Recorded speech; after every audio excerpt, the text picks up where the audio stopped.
So another film that I saw this week was Bullet Train.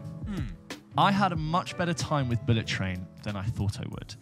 It's the new film directed by David Leitch, and it's actually a film that was adapted from a novel called Maria Beetle, which is Bullet Train in Japanese. Okay.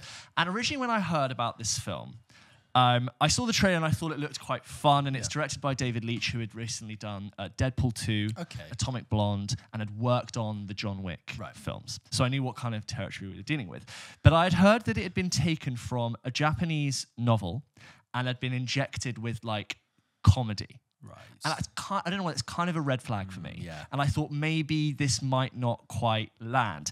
And for the first 20 minutes, the film didn't really land with me. I'll be honest, I wasn't quite there. It has a very larger-than-life dialogue style. It's very Guy Ritchie. So you've got these... so it stars Brad Pitt, who plays this character called Ladybug. And we exist in this world of hitmen, assassins, guns for hire.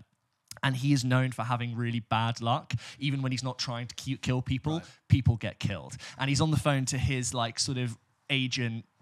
woman who's voiced by Sandra Bullock, who's sort of nursing him through this film, trying to get him from A to B, and he boards this bullet train, and he's meant to get this briefcase. That's all you really know about it. And you've also got on the other side characters played by called Tangerine and Lemon, who are played by Aaron Taylor-Johnson and Brian Tyree Henry, who we mentioned briefly. That's a lot of names. And they are this, like, British comedy action hitmen duo. And they have this very specific Guy Ritchie-esque style of talking. You know, in a Guy Ritchie film, he'll go, yeah, you know what that reminds me of? My mate George. And you know what happened to George when he didn't get his way? It wasn't good. When George didn't get his way, he would go back and do this. And when he did that, people were in trouble. It can kind of grace on you. Yeah. And I think for the first 20 minutes, I was a little bit like, this is a lot. There's a lot of style. There's a lot of motion. But there was a gag at like 20, 25 minutes in that really got me. Yeah. And once that happened, I was warmed up.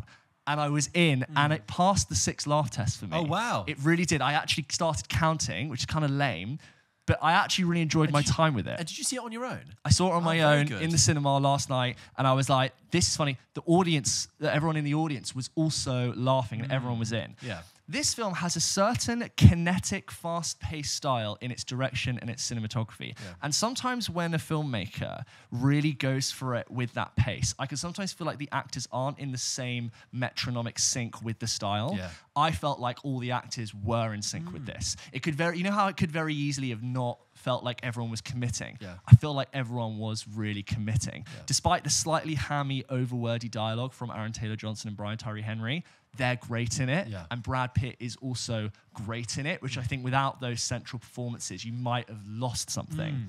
Beginning is a little bit disorienting, and it ends, and then it has another half an hour. Oh, right. So there's a really hot middle in this film, which I think really works, because you're introduced to Brad Pitt's character.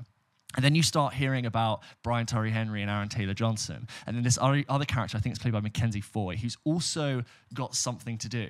And all of a sudden, all of their objectives start layering on top of each other. And it starts to make sense. And you get this comedy of errors where they're on this bullet train. Yeah. And one of them is trying to get one thing, but the other person has found it and moved it over there. The other person now finds it. It's like, where the hell's that gone? And all of a sudden, you're like, this is just... crazy, but I'm actually laughing at many of the jokes. I do feel like in the end, it really tried to tie home loads of plot, more plot than was needed. And I got to the end, and I was a bit like, yeah, okay, fine. I was actually just having fun with these characters. But my expectations were low, but I ended up really enjoying myself, and I laughed a few times, barely laughed a few times. Key question, runtime. 2 hours, 6 minutes. Okay, so it's about what you'd think, but the end is it ends kind of where I think yeah, this is coming to an end, and then you have like this whole other larger than life action sequence. It's really cool, but I was already checked out. I was already kind of done, and you brought in this like whole other plot element which I could have taken or taken or left. I could take it, taken or leaven. No, taken. No, that's not. Leaven is not a word. I could have taken or left it. Leaven some bread.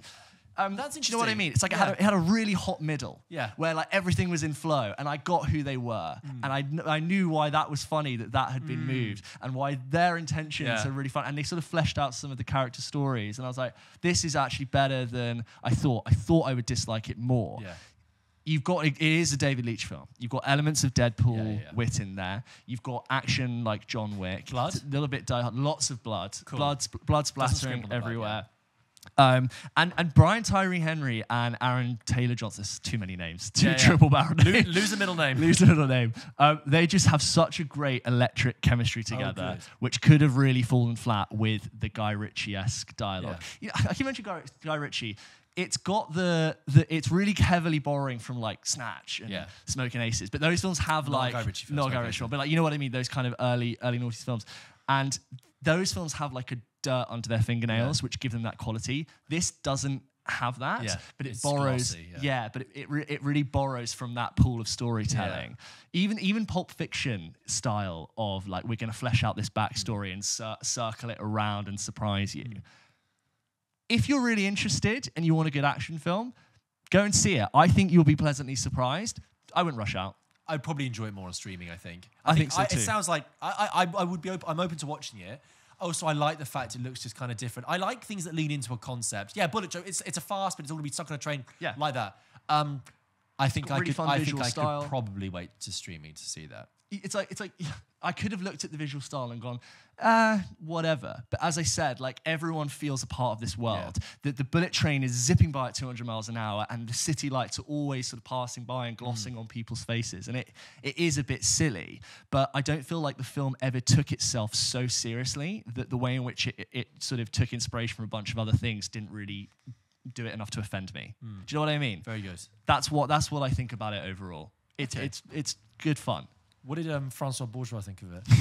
Well, here we are on I'm the here bullet to train. ride the bullet train with Brad Pitt. Oh, that's a little bit too Louis. That marketing writes itself. Yeah. I mean, if they haven't done that, I don't know what they're waiting for, frankly. Yeah. There's Cool. also, I just want to briefly mention, you've also got Hiroyuki Sanada, who's also great. You'll know him do you know who that is? You'll know if you've seen his face. It's this guy. That guy. Yes. He's great in this, and he like plays a really cool character that reveals himself. There's a couple of like fun cameos in there, it's very modern. Good. Okay, interesting. And I don't think it annoyed me. And the fact that it's quite modern and didn't take itself too seriously, overall, I think is why it was a good film. Okay. You know what? Like I said, I'm interested to watch it. When I watch it, who knows? But thank you. Don't miss Bullet Train. And if you have seen Bullet Train, let us know what you think. Email into hello@pulpkitchenpodcast.com and tell us your thoughts.